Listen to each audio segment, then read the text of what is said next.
Et quand nous entendrons la douce mélodie d'une lyre résonner au loin, dans l'immensité de la nuit, nous saurons qu'il s'agit de la lyre d'Orphée.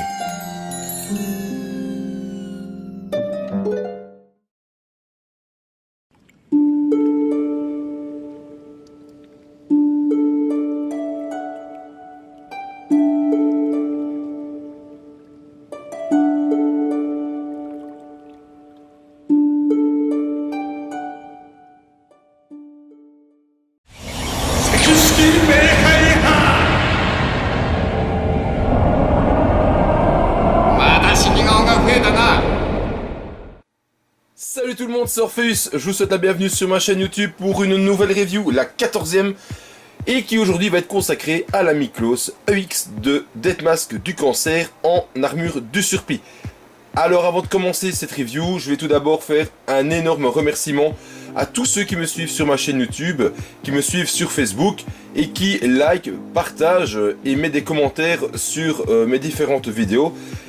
Car ça me permet d'avancer dans le travail, ça me motive d'autant plus et ça me permet d'avoir des petites choses nouvelles qui peuvent venir agrémenter mes vidéos de par les bons conseils de tout un chacun. Voilà.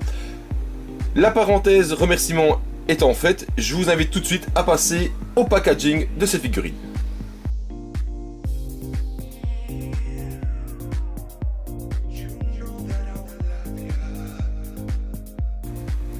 Commençons tout de suite par la review de cette boîte.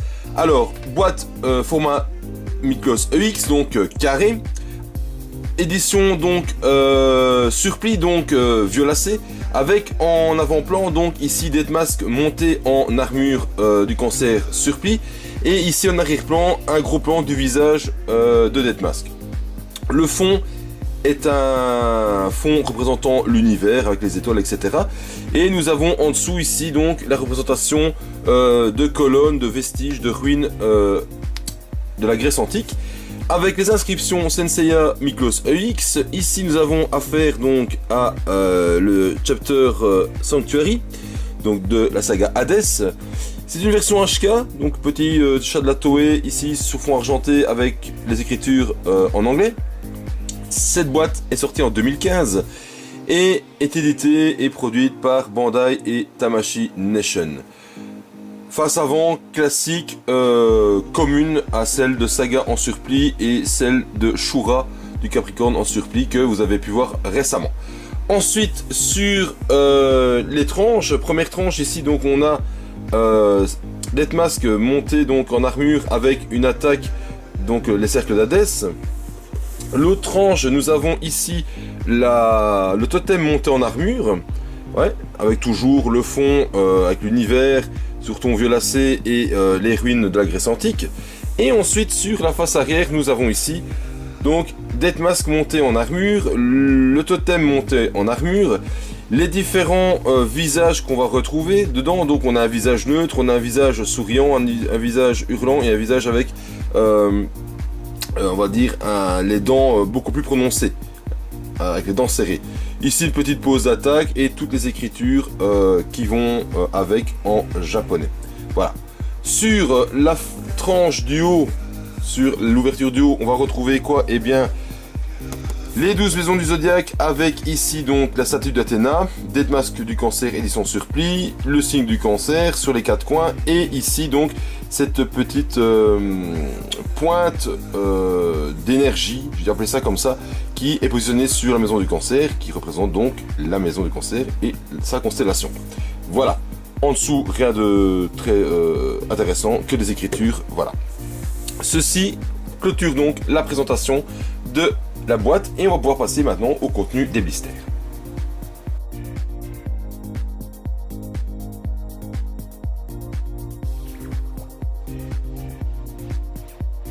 Alors, que va-t-on retrouver au niveau du contenu des blisters? Et bien tout d'abord, on va retrouver donc la notice traditionnelle des éditions surprises, donc toujours violacée, avec comme représentation donc les 12 maisons et la statue d'Athéna, plus donc toujours cette pointe d'énergie qui situe donc la maison du Cancer sur l'ensemble des 12 maisons. Les écritures traditionnelles donc de Senseiya EX, etc. Chapitre Hades, ouais. Et à l'intérieur, on va retrouver la notice de montage en couleur du totem et de Death Mask du cancer en couleur. Voilà, ni plus ni moins. Et à l'arrière, on a ceci. Voilà. Aucune représentation des figurines EX existantes ou quoi que ce soit. Voilà. Notice semblable à celle de Saga des Gémeaux et de Shura du Capricorne. Alors, on va retrouver dedans 3 blisters. Le premier va retrouver, je vais faire attention de ne pas faire tomber les pièces, parce que celle-ci va déjà tomber. On va retrouver quoi dans la première partie du premier blister? On va retrouver donc toutes les pièces d'armure, je vais dire, qui forment donc l'armure du cancer, avec les jambières, les cuissardes, les brassières, les épaulettes, les parties des genouillères, et ici la figurine de Death Mask montée avec sa chevelure qui ne permet pas la pose du masque du cancer. Ensuite, on va retrouver sur le deuxième blister le restant des armures et des mains. Donc ici les plaques de main, on va retrouver différentes mains. Donc on a ici 4 paires de mains, plus une 5e main ici qui permet donc de faire l'attaque des vagues d'Hadès par exemple. Ou une pose où il pourrait montrer quelque chose du doigt ou que sais-je. Ici on a la chevelure qui permet de placer le masque, et on a donc les 3 visages complémentaires avec le visage neutre, le visage bouche ouverte et le visage ici un petit peu mécontent avec la bouche donc avec les dents serrées. Je vais essayer de vous montrer ça un peu mieux, voilà, au niveau des visages, et les visages sont vraiment très beaux. Deuxième blister. Troisième blister, on va retrouver quoi? Et bien ici essentiellement les parties du totem avec la jupe et les plaques avant, arrière et latérales de la jupe, la plaque dorsale, on a ici la partie abdominale, le masque sur le dessus et tout le restant, oui, le buste, autant le passeron, autant pour moi, et tout le restant qui forme le totem en tant que tel. Alors le totem, je vais en parler pendant le montage du montage de celui-ci. Franchement, c'est les doigts dans le nez. Ouais. Très facile et tout tient en place. Voilà. Ceci clôture donc la présentation des blisters. Et donc maintenant, on va pouvoir passer au montage de celui-ci. Allez, c'est parti.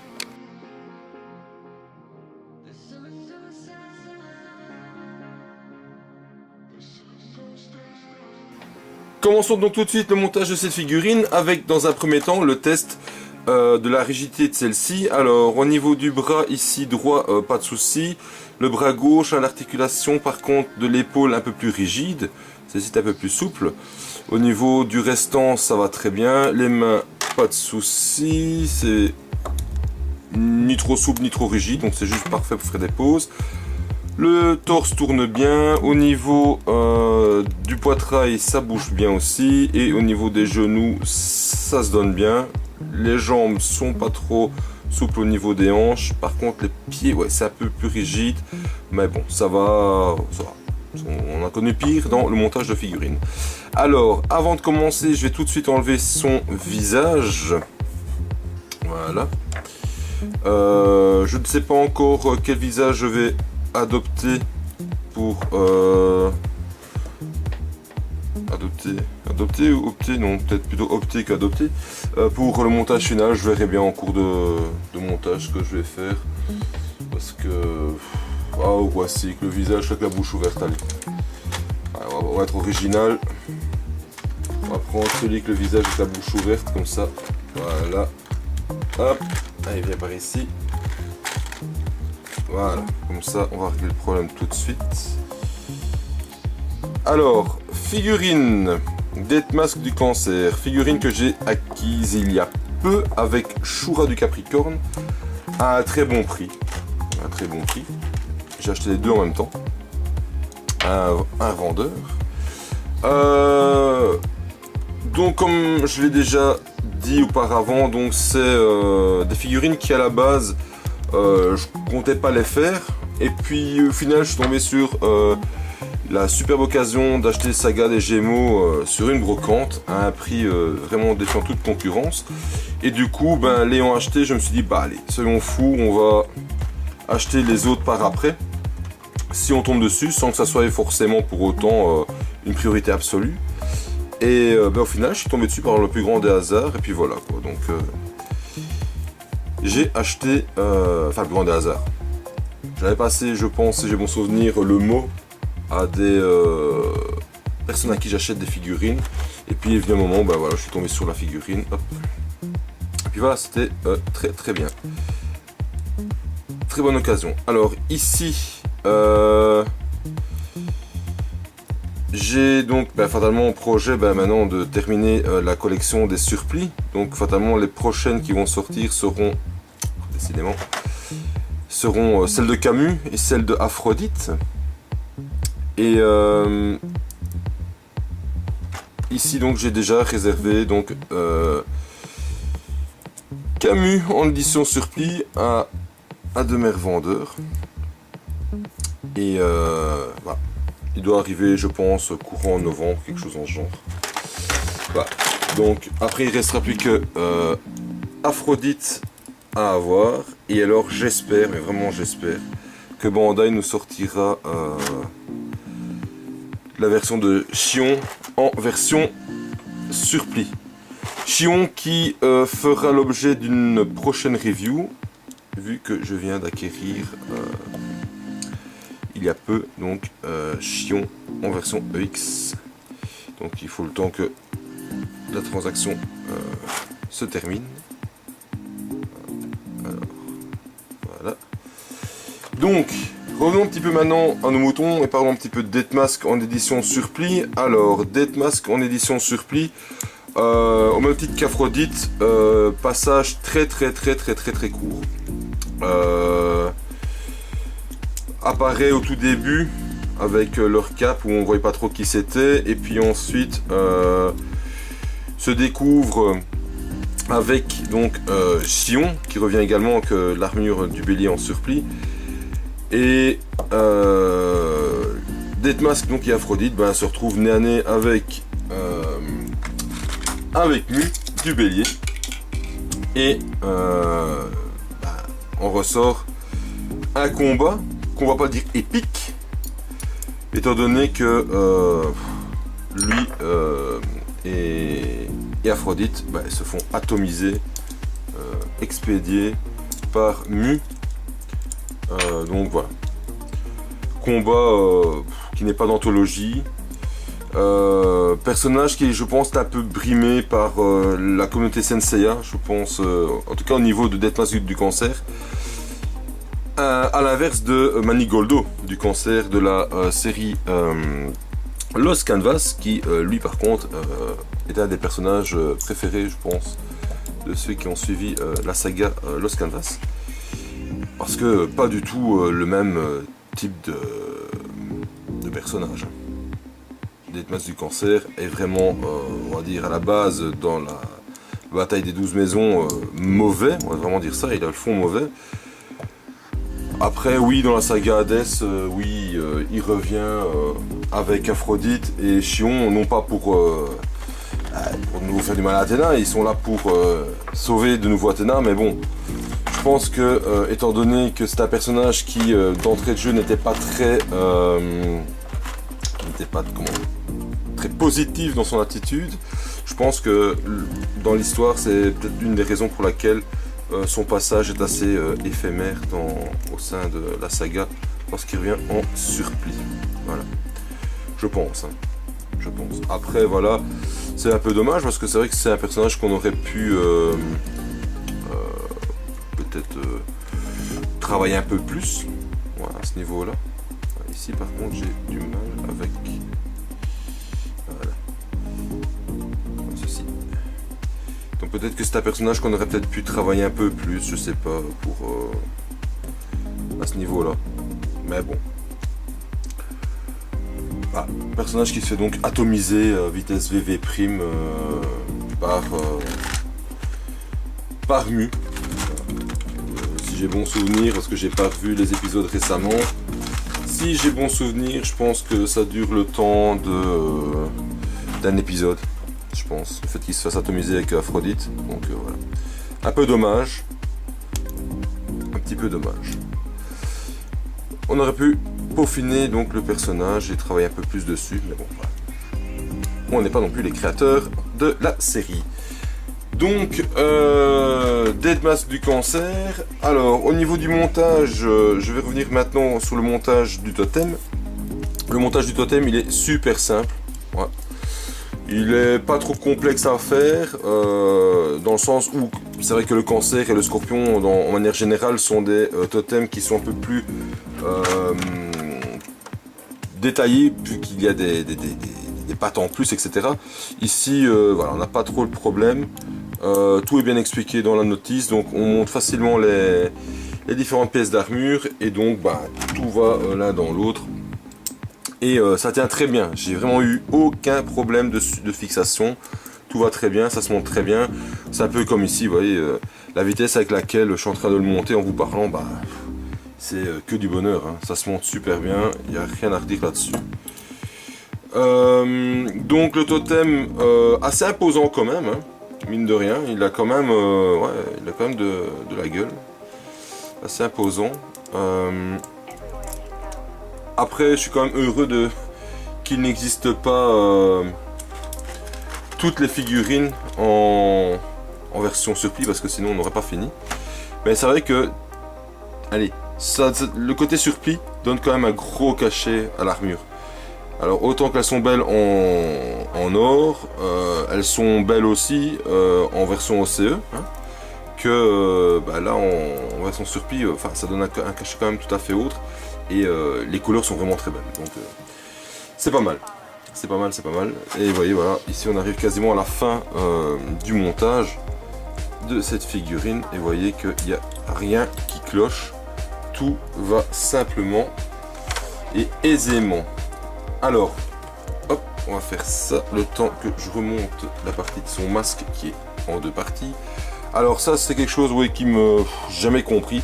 Pourquoi ce masque est en deux parties, même sur le totem c'est embêtant, parce que voilà, ça peut tomber, ouais, et ça tient pas super bien. Donc je pense qu'à mon avis la pâte à fixe sera utile dans peu de temps. Voilà, hop, Dead Mask a mis son masque, hop, voilà. Et alors on a, voilà, ça c'est le petit bémol de cette figurine pour l'instant. Je trouve c'est ce masque qui ne tient pas super bien. Après pour le reste, il n'y a vraiment rien à redire, ça se monte super facilement. Voilà, ici je sais pas, le montage a pris je sais pas 10 minutes grand max, voilà. Et franchement rien à redire. Ici on va mettre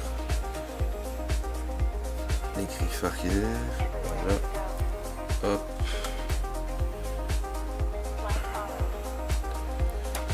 Qui se met jusqu'au bout, voilà. Est-ce que jusqu'au bout, oui, non, peut-être. Voilà, ça va être pas mal ça. Ouais. Et voilà, notre ami Dead Mask du cancer est monté. Hop, une petite pause vite fait, le temps de ranger les blisters, de lui remettre la partie frontale de son masque qui ne tient décidément pas. Hop, allez, remets-toi. Donc voilà. Hop. Voilà, pause rapide, succincte, éphémère, et je vous reprends tout de suite pour le posing final et le débrief de la figurine. A tout de suite les amis.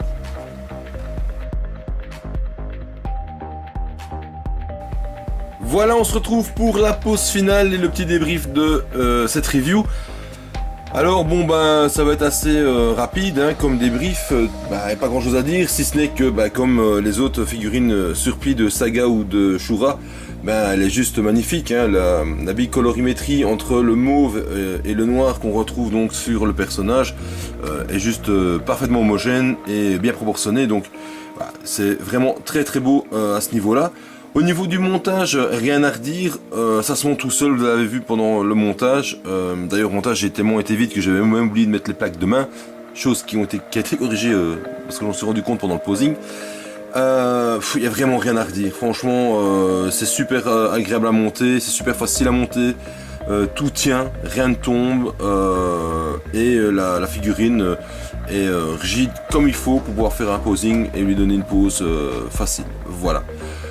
C'est une figurine qui est, je pense, la moins chère des versions Surplis EX. Celle-ci, on peut encore la trouver dans le prix d'une cinquantaine, soixantaine d'euros. Shura un petit peu plus et Saga un petit peu plus aussi. Pour ceux qui ne l'auraient pas encore vu, la version donc de Camus en version EX armure Surplis qui va arriver en Europe ici donc courant mois de novembre apparemment, sortirait dans les eaux entre 90 et 100 euros hors frais d'envoi quoi. Donc là on arrive déjà sur un niveau encore un peu plus cher. Alors gros bémol oui parce que j'y pense maintenant, énorme bémol par contre sur cette figurine et c'est peut-être ça qui fait qu'elle cote un petit peu moins. Rappelez-vous sur le Saga en Surplis il y avait comme bonus la dague en or, sur le Shura en Surplis il y avait l'effet de l'Excalibur qui était fourni, ici il n'y a aucun bonus, il n'y a rien du tout, il n'y a même pas les vagues d'Hadès ou il n'y a rien, donc ou même pas un petit item de décoration, il n'y a rien du tout, donc ben voilà, c'est je pense peut-être ce qui fait qu'elle dénote un petit peu au niveau de sa cote. Maintenant, ça en enlevant rien que cette figurine est magnifique. C'est vrai, c'est pas le personnage le plus emblématique et le plus apprécié par les fans. Enfin, en tout cas, je pense. Parce que voilà, il a le côté sombre dès le départ dans la saga, dans la partie des 12 maisons. Ensuite, voilà, ça c'est le petit bémol. Il n'y a pas de bonus et ça aurait été intéressant d'avoir un petit bonus.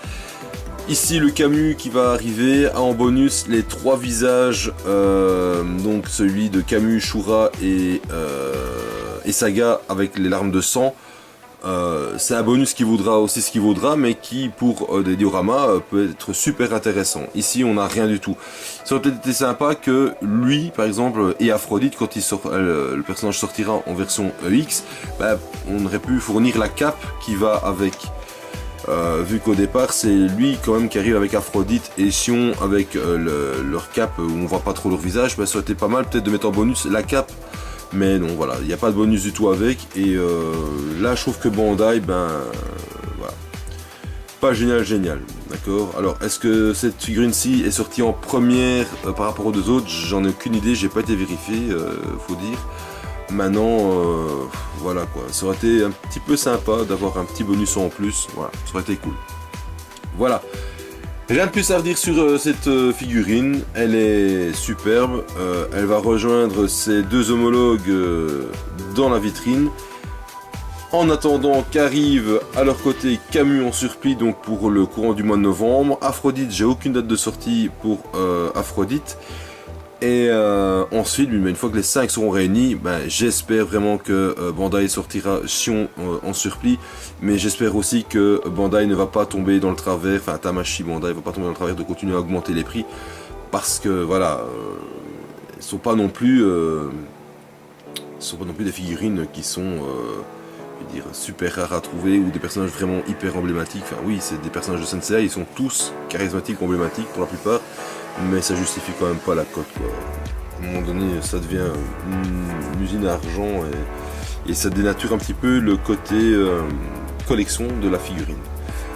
Quoi qu'il en soit là-dessus, je vous remercie d'avoir suivi cette review. Je vous souhaite à tous une bonne fin de journée vu qu'ici on est sur la fin de l'après-midi. Collectionnez de la manière dont vous voulez, il n'y a pas de petite, il n'y a pas de grande collection, il n'y a pas de plus belle ou de moins belle collection, on collectionne avec ses moyens et ses espaces et ses envies et donc je vous invite donc à liker, à partager ma vidéo, à mettre des commentaires si vous avez des petits commentaires à donner et puis voilà, je suis ouvert à tout au niveau des commentaires et surtout aux idées nouvelles qui permettent justement d'améliorer le contenu de mes reviews. Voilà, je vous dis à tous, à très bientôt. Salut tout le monde, ciao ciao.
Et quand nous entendrons la douce mélodie d'une lyre résonner au loin, dans l'immensité de la nuit, nous saurons qu'il s'agit de la lyre d'Orphée.